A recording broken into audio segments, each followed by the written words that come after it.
Hermosa la apertura, gracias Alan. Qué bueno es lo que hemos cantado a lo último, heme aquí Señor, a tus plantas hoy. Porque en definitiva la vida cristiana es un llamado a la consagración al Señor, no es simplemente una vida de aceptación, es decir, creemos en el Señor, lo aceptamos como Salvador personal, pero ahí no queda todo. Así que el llamado es mucho más profundo. Hay un mensaje de Osvaldo que habla acerca del profeta cuando nos llama a introducirnos más en las aguas del Señor y no quedarnos simplemente a los pies, en las rodillas, en los lomos, sino también introducirnos completamente en lo que implica la vida espiritual, la vida de consagración. Y persistiendo acerca de este estudio que estoy desarrollando, que tiene que ver con respecto al desánimo, no es porque los quiera desanimar con este estudio, sino todo lo contrario. Quisiera que a través de en estos minutos que tenemos podamos encontrar la guía del Señor en cuanto a lo que vamos a aprender hoy. Particularmente a mí me ha servido mucho en lo personal el introducirme en este estudio y al ser útil para mí, el aprender muchas cosas, no crean que yo estoy por encima de ustedes cuando doy esta enseñanza, todo lo contrario, es a partir de la necesidad de transmitir lo que el Señor en la experiencia me está enseñando. El primer capítulo que hablábamos del desánimo tenía que ver con cuando nosotros queremos rendirnos, eso lo vimos en la reunión de varones, hablamos acerca de la vida de Pedro. Pedro en algún momento fue llamado a ser pescador de hombres, él se dedicaba al oficio de pescar y el Señor lo llamó a que se convierta en un evangelista. Pero después de ciertas situaciones, el hecho de negar al Señor, fracasar en lo que es la vida espiritual, experimentó el fracaso. Pedro en algún momento se vio, después de que Jesús haya resucitado, de hecho él supo eso, se vio como alejado de ese llamamiento. Había vuelto a pescar como lo hacía antes, hasta que el Señor se fue y se encontró con él. A veces el desánimo nos lleva a la desdicha de querer rendirnos completamente. Si alguien quiere escuchar ese sermón, está en la reunión de varones, está en YouTube, lo puede escuchar. El segundo fue que ya compartimos acá y tiene que ver con quitar el foco de nosotros mismos cuando estamos desanimados. Eso nos basamos en Juan 14. Y si también lo quieren recordar, vayan al video, no lo voy a introducir ahora, sino vamos a hablar un montón. Y finalmente, hoy vamos a hablar el tercer encuentro, que es, en cuanto al desánimo, luchando de rodillas. Y nos vamos a ir a Lucas, capítulo 18. Lucas, capítulo 18. Es muy interesante porque Lucas, como historiador, es muy detallista y es capaz de ordenar las enseñanzas que en cuanto al Señor y en su Evangelio, no simplemente de una forma cronológica, no es que nos va contando la historia y que sea como lo recuerdo, sino que hay una intención de él de dar énfasis en algunos aspectos. Y por ejemplo, en Lucas capítulo 15 vamos a encontrar que el Señor menciona 3 parábolas. No sé si las recuerdan. Una moneda que se perdió, ¿qué más? Una oveja que se perdió y un hijo que se perdió. En realidad 2 hijos que estaban perdidos. Pero la Reina Valera nos habla de el hijo pródigo. Pero 2 hijos que estaban con el padre y no tenían una relación como la que había que tener con el padre. Y es muy interesante porque Lucas se enfoca en la búsqueda, en la espera, en el hallazgo y cómo surge el reencuentro y la felicidad del reencuentro, ¿no? La moneda perdida, la oveja perdida, el pastor, la mujer que encuentra su moneda y el padre que se encuentra con el hijo perdido, el hijo que se había alejado, el hijo menor. Bueno, aquí tenemos 3 formas en las cuales también Lucas nos va a hablar acerca de la oración. Y nos va a hablar acerca de una parábola donde se menciona, en este caso una viuda, donde vamos a hacer foco hoy. Pero también hay otra parábola que es la del fariseo y del publicano. Entonces tenemos 3 oraciones. La de la viuda, la del publicano y también la oración de un fariseo. Así que Lucas no de nada acomoda las historias para que nosotros comprendamos y nos introduzcamos como debe ser a lo que Cristo nos quiere enseñar. Vamos desde el verso 1 al 8, dice: también le refirió Jesús una parábola sobre la necesidad de orar siempre y no desmayar, diciendo: había en una ciudad un juez que ni temía a Dios ni respetaba a hombre. Había también en aquella ciudad una viuda, la cual venía a él diciendo: hazme justicia de mi adversario. Y él, hablando de este juez, no quiso por algún tiempo, pero después de esto dijo dentro de sí: aunque ni temo a Dios, ni tengo respeto a hombre, sin embargo, porque esta viuda me es molesta, le haré justicia, no sea que viniendo de continuo me agote la paciencia. Y dijo el Señor: oíd lo que dijo el juez injusto. Es como que se detuvo el Señor y les dijo: presten atención a esto. Y sigue el 7. ¿Y acaso Dios no hará justicia a sus escogidos que claman a Él de día y de noche? ¿Se tardará en responderles? Os digo que pronto les hará justicia, pero cuando venga el Hijo del Hombre, ¿hallará fe en la tierra? En estos 8 versículos, sobre todo en el verso 1, Jesús se refiere sobre la necesidad de orar siempre y no ¿qué? ¿Qué dice ahí? ¿Y no qué? Y no desmayar. Y no desmayar. Y es bueno que entendamos que el desaliento es parte de la realidad vivencial de todo ser humano. No hay nadie que pueda decir que no va a experimentar el desánimo.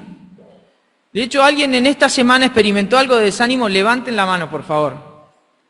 Yo he visto a varios que tienen desánimos muy superficiales, que no valen nada, y hay otros que están sufriendo quizás un periodo de prueba que los lleva a repensar el estado de ánimo en el que están.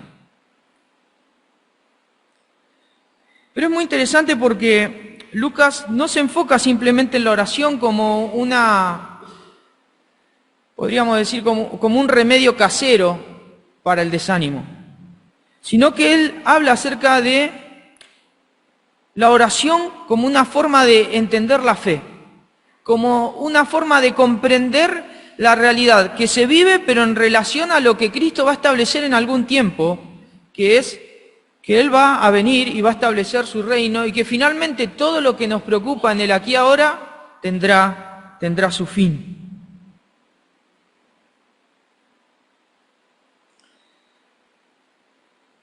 Y pensaba que el desánimo tiene que ver con esa carencia que tenemos para establecer lo que tenemos que hacer. Perdemos el aliento.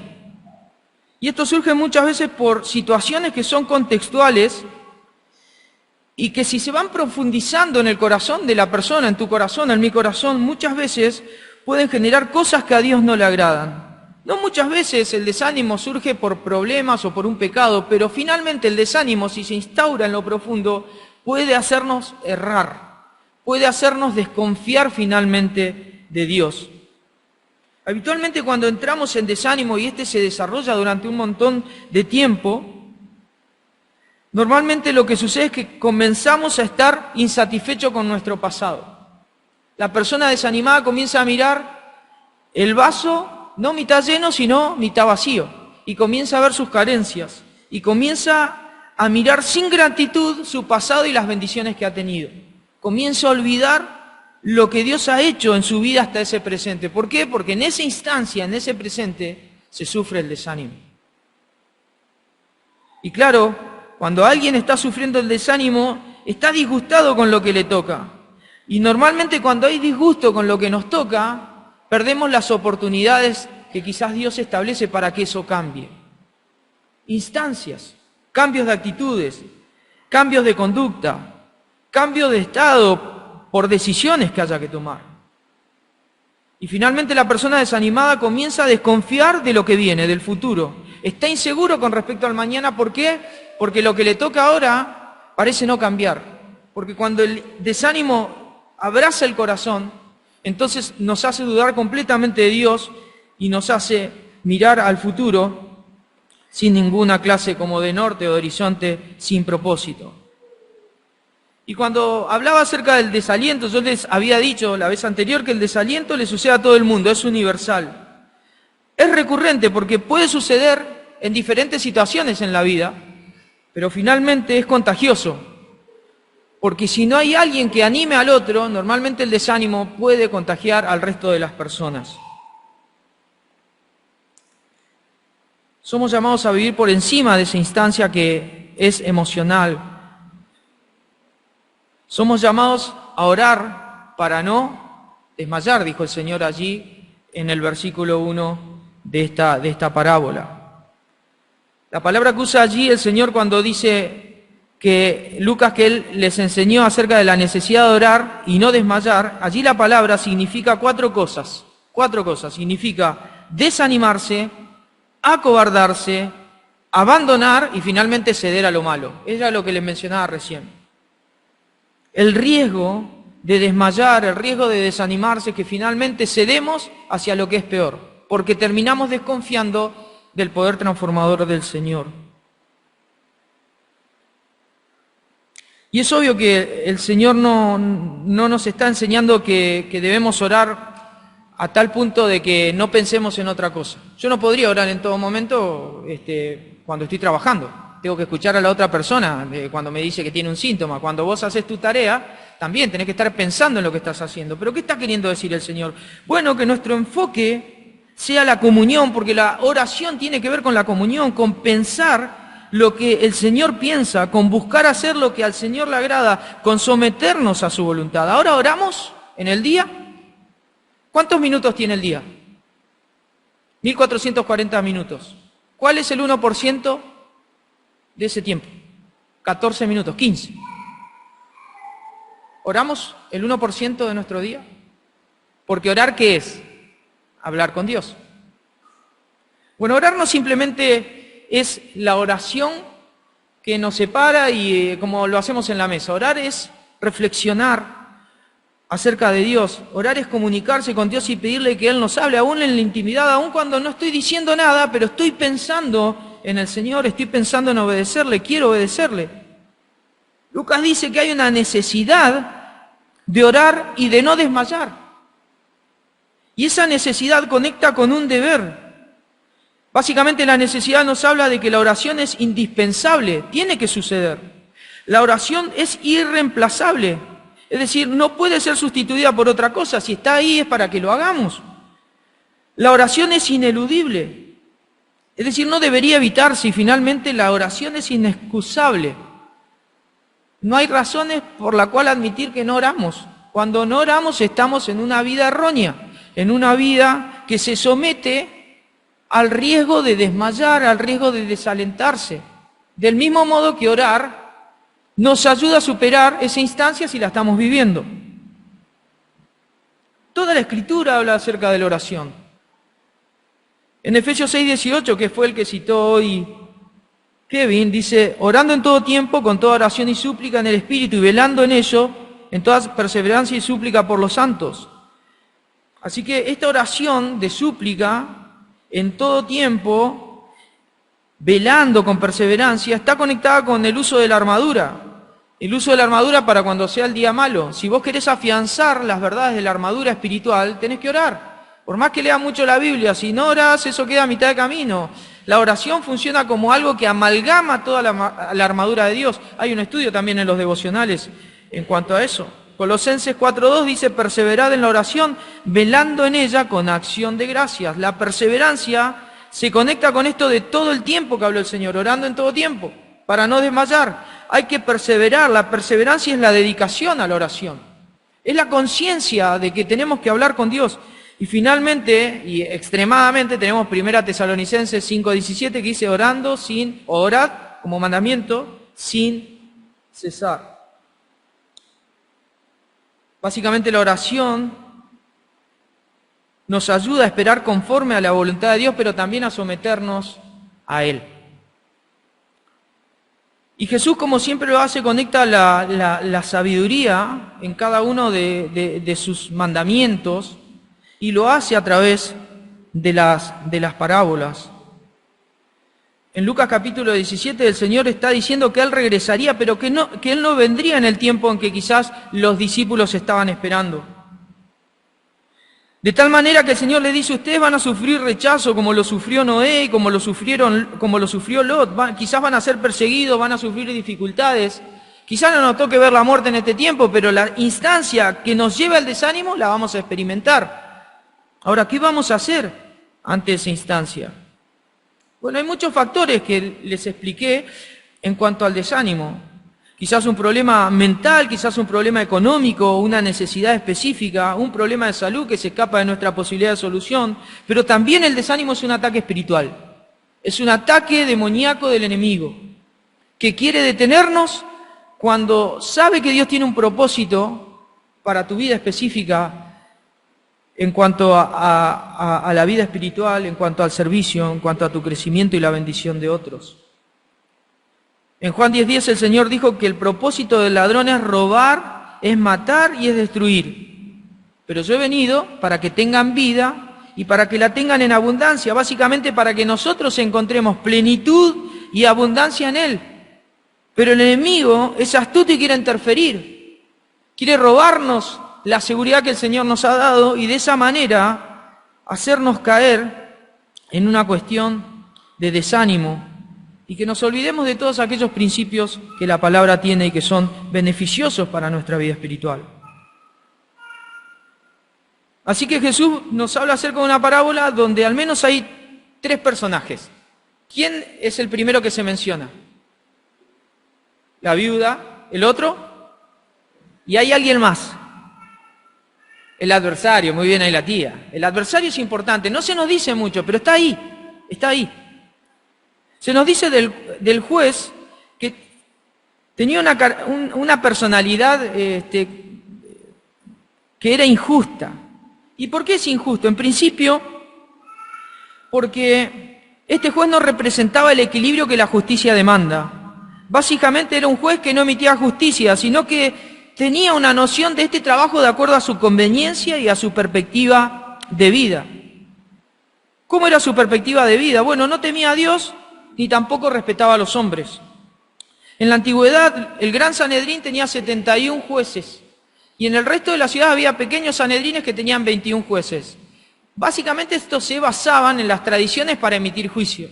Pero Roma también había impuesto en las ciudades, en las medianas y en las grandes, jueces que no tenían ninguna noción de lo que significaba la fidelidad a Dios y establecían justicia sin importar a quién le toque, solo cuando ellos querían.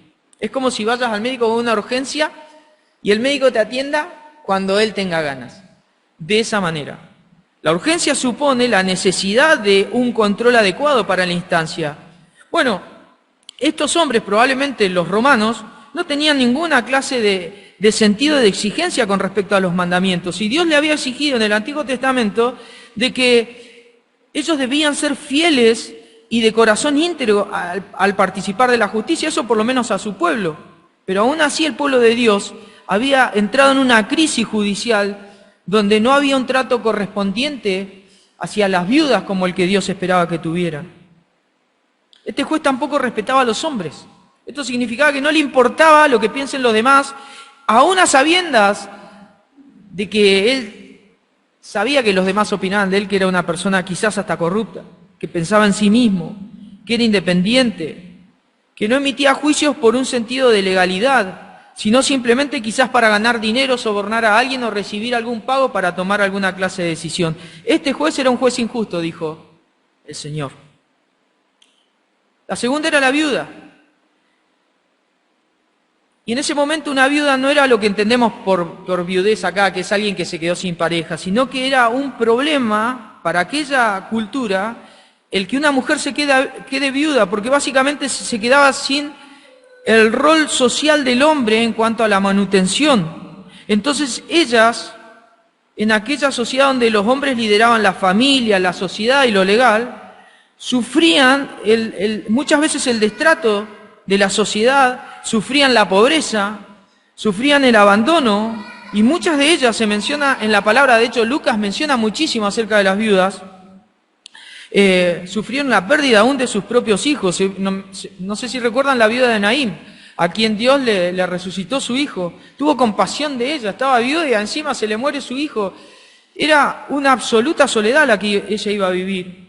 Normalmente las viudas eran pobres, no podían ni siquiera comprar sus propias justicias, estaban marginadas, eran indefensas, y normalmente esta mujer que nos representa, esta viuda, lo único que le quedaba era insistir: hazme justicia, hazme justicia. De hecho, fue lo que llevó a la reflexión de este juez. Y finalmente está el adversario. El adversario es el oponente en un sentido judicial, pero hay un adversario que nosotros tenemos en la Escritura. ¿Quién es? ¿Quién es nuestro adversario? Satanás, ¿sí? El diablo es nuestro adversario. Pero aquí la idea del adversario es aquello que pone a la mujer en la situación problema. Y es muy interesante porque el hecho de mencionarlo quizás nos habla acerca de la impotencia que estaba sufriendo esta viuda. Porque si ella estaba pidiendo justicia y no venganza, era porque quizás este adversario tenía el poder suficiente para quizás haberle quitado de forma injusta bienes materiales.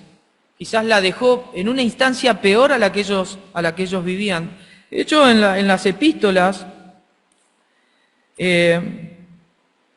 las viudas muchas veces en el contexto cultural de Pablo tenían que vender hasta sus propios cuerpos para no morirse de hambre.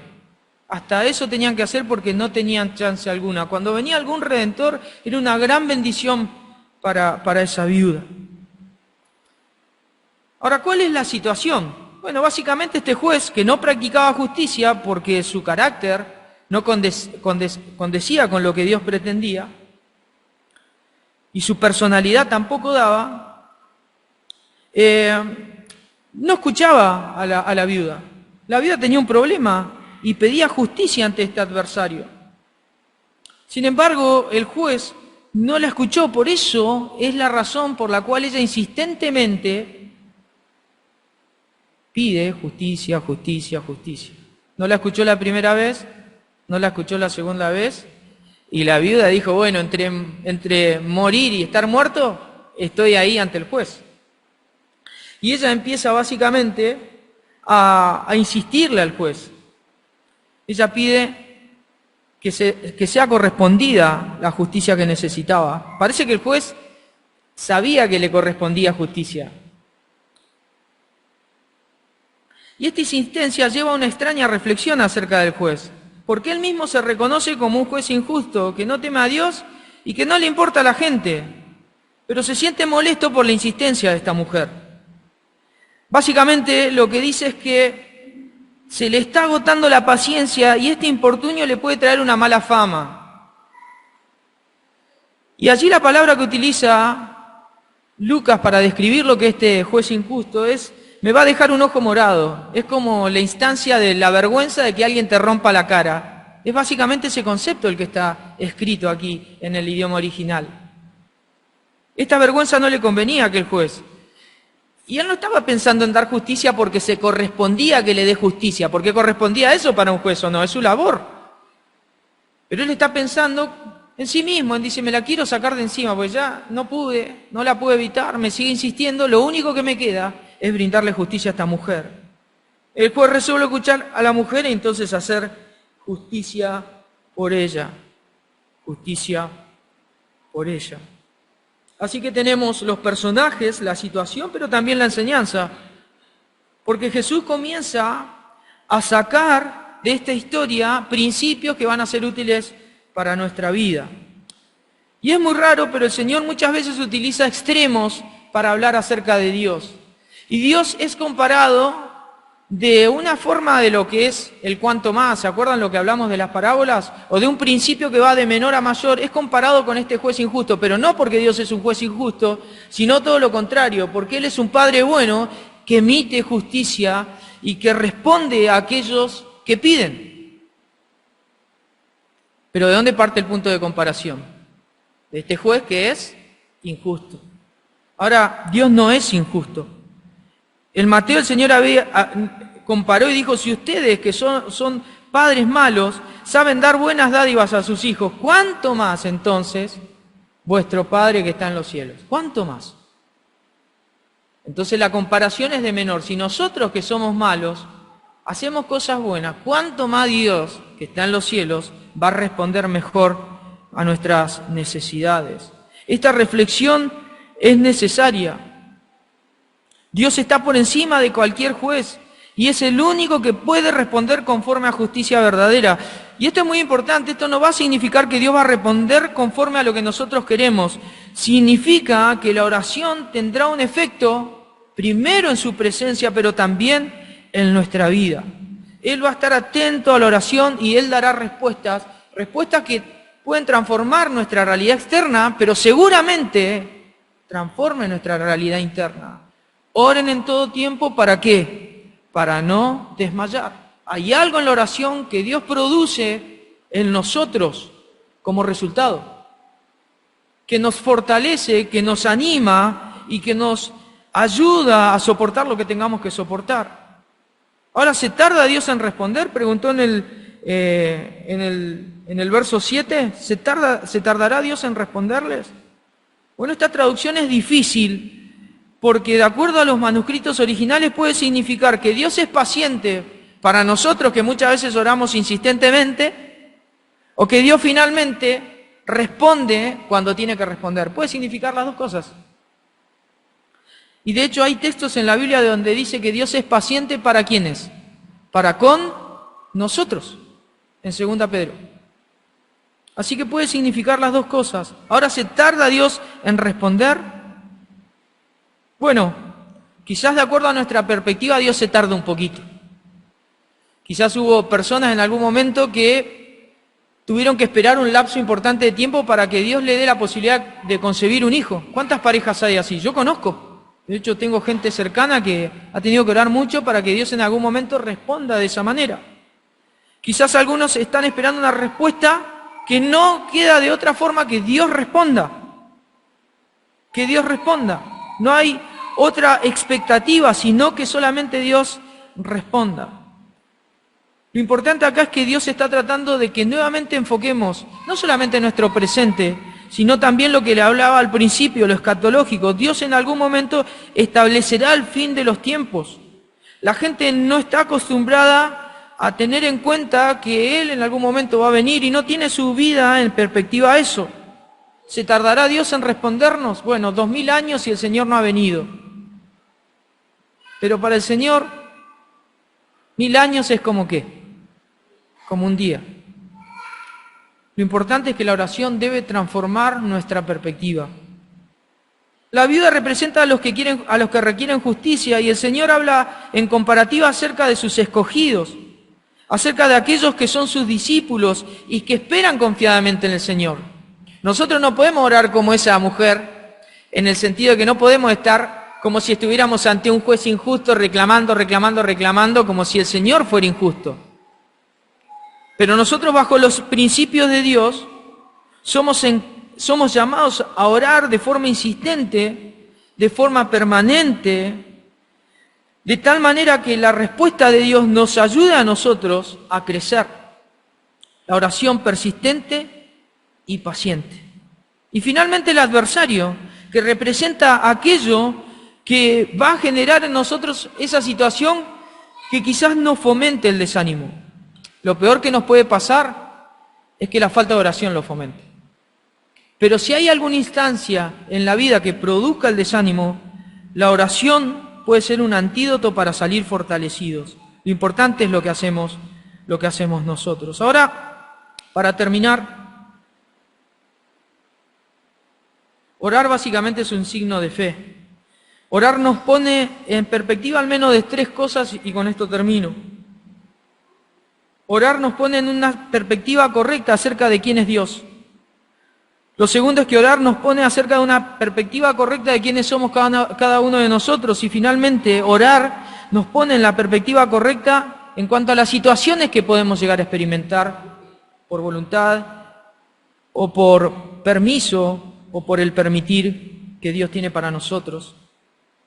En principio, Orar nos va a ayudar a que tengamos una perspectiva de quién es nuestro Dios. Dios nos ama y es compasivo con nosotros. Eso está en todas las Escrituras. Es innegable que sabemos que Dios nos ha amado, no solamente para hacernos sus hijos, sino para llevarnos a la imagen de su Hijo. Y en ese sentido Dios trabaja en nosotros. La oración puede hacer que nosotros entendamos que Dios responde con sabiduría y poder.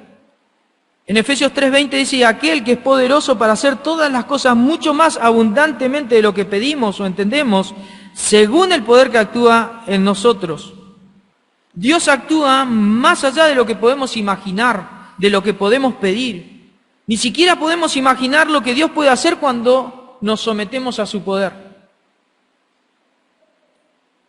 Por eso debemos experimentar la oración, entendiendo que de esa forma comprenderemos más a Dios. Finalmente Dios, en cuanto a la perspectiva correcta de Él, responde siempre en sus tiempos. ¿Por qué en sus tiempos? Porque Él no solamente va a tratar nuestra instancia, sino que va a transformarnos a nosotros en medio de ella. Por eso debemos orar, porque nos va a ayudar a poner el foco en las cosas que tienen que ver con Dios y quizás salir de la perspectiva de lo terrenal. Buscad primeramente el reino de Dios y su justicia, y todas estas cosas os serán añadidas, dice Mateo 6:33. Nos va a ayudar a poner los ojos en Jesús cuando tengamos que aprender a soportar algo. Y finalmente nos va a ayudar a poner los ojos en la esperanza, porque en definitiva lo más importante no es aquí el ahora, si pensamos que hay algo mejor para nosotros, que es lo que el Señor nos ha prometido. En el mientras tanto, debemos permitir que el Señor transforme nuestra perspectiva. Ahora, la oración nos ayuda a entender quiénes somos nosotros y tener una perspectiva correcta acerca de nosotros mismos. En principio somos débiles y debemos permanecer en la oración. Somos débiles, hermanos. Y la debilidad nos debe ayudar a reconocer que la permanencia en la oración es para fortaleza, es para fortaleza. Si hay algo que nos aleja de la oración, es justamente cuando no tenemos la perspectiva correcta de nuestra propia debilidad. Queremos resolver las cosas como nosotros las queremos resolver. No escuchamos a nadie, queremos que aquel que no sabe lo que yo sé, entonces no puede ayudarme a mí. Quizás sí, y te la estás perdiendo. Quizás Dios en el Espíritu puede darte un mensaje a través de la persona que menos pesás. En Romanos 8:26 dice que el Espíritu Santo nos ayuda en nuestra debilidad mientras oramos, y Él intercede con gemidos indecibles, aún en nuestras oraciones. Lo segundo que tenemos que saber es que somos insuficientes, por lo tanto debemos depender, y la oración es una oración que depende. Eso lo dice en Juan 15:7, que dice así, ya se los leo yo. No lo anoté porque me olvidé. Dice, si permanecéis en mí, en mis palabras, permanecen en vosotros, pedid todo lo que queréis y os será hecho. Dependencia de la oración. Y finalmente tenemos que saber que somos limitados en nuestras perspectivas y eso nos debe ayudar a depender de la voluntad de Dios, que sabemos que es agradable, que es buena y que es perfecta. Finalmente, la oración nos va a ayudar a entender la instancia que quizás podemos estar experimentando. Pablo nos habla de que cuando comenzamos a comprender los tiempos de acuerdo a Dios, entonces nosotros empezamos a aprovechar el tiempo. Porque los días son ¿qué? Dice Pablo en Efesios 5. ¿Los días son qué? Son malos. Por eso dice, mirad pues con diligencia, tengan cuidado cómo andéis, no como necios, sino como sabios, aprovechando bien el tiempo, es decir, sacándole provecho al tiempo, porque los días son malos. Por tanto, no seáis insensatos, es decir, no actúen sin pensar, no actúen como si no tuvieran cerebro, sino sean entendidos de cuál sea la voluntad del Señor. No durmamos como los demás, dice Pablo, sino velemos y seamos ¿qué? Sobrios. Cuando sabemos lo que experimentamos, aprovechamos mejor el tiempo. Lo segundo, debemos aprender a confiar que todo está en la mano de Dios, aún nuestro tiempo. Confiar en que finalmente Dios producirá un buen resultado de lo que nos toque. En 2 Tesalonicenses 3:3 dice, pero fiel es el Señor que os afirmará y guardará del mal. Pedro escribió en 1 Pedro 5:10, que le voy a decir a Alan que lo cantemos antes de terminar, mas el Dios de toda gracia, que nos llamó a su gloria eterna en Jesucristo, después que hayáis padecido un poco de tiempo, Él mismo, el mismo Dios, os perfeccione, afirme, fortalezca y establezca. Finalmente, nos va a ayudar a entender el desánimo dentro de la perspectiva correcta, para que aprendamos a orar. Dice Santiago 5:13 que si alguno está afligido, haga ¿qué? Oración. Oración. Nos va a ayudar a que vivamos con esperanza. Pablo en 1 Tesalonicenses dice en el capítulo 4, versos 13, dice, tampoco queremos, hermanos, que ignoréis acerca de los que duermen, para que no os entristezcáis como los otros que no tienen esperanza. Tristeza vamos a sufrir, ¿sí o no? Pero no como la de los otros que no tienen esperanza. Sino que como tenemos esperanza, no va a ser la tristeza la que gobierne nuestra vida, y no debería ser así, aunque quizás pasemos por un periodo de esa instancia. Y finalmente, cuando superamos el desánimo, lo podemos hacer haciendo el bien a otros sin desmayar. En Gálatas 6:9 dice lo siguiente, se lo voy a leer. Y con este texto termino y lo voy llamando a Alan. Porque él había pedido ese coro, ¿no? Más el Dios de toda gracia, sí. No nos cansemos pues de hacer bien, porque a su tiempo segaremos si no desmayamos. Así que según tengamos oportunidad, hagamos bien a todos y mayormente a los de la familia de la fe. Animaos unos a otros con estas palabras, decía Pablo en cuanto a la esperanza. Hermanos, si sufrimos desánimo, la lucha es de rodilla. La lucha es por medio de la oración. Y con esto quisiera animarles a que el día miércoles seamos mucho más de lo que somos. Y habitualmente somos lo que somos acá. Pero hay un montón de hermanos que hoy tampoco están acá, quizás pues están de vacaciones y demás, pero exhortar a que la reunión de oración sea una oración mucho más asistida de la que estamos teniendo. Cuesta venir a la reunión de oración, pero es una reunión motor muy importante. Es la reunión que practicaban los apóstoles de la primera época, y lo hicieron y se multiplicaron. La oración sirve, la oración nos ayuda, la oración nos alienta, la oración hace que no desmayemos como iglesia. La oración funda propósito, establece visión en los ancianos, nos da fortaleza a nosotros para seguir en la obra, nos anima, nos alienta. El Señor nos ayuda, hermanos, a poder orar sin desmayar, orar para ser fortalecidos y orar también para animarnos los unos a los otros.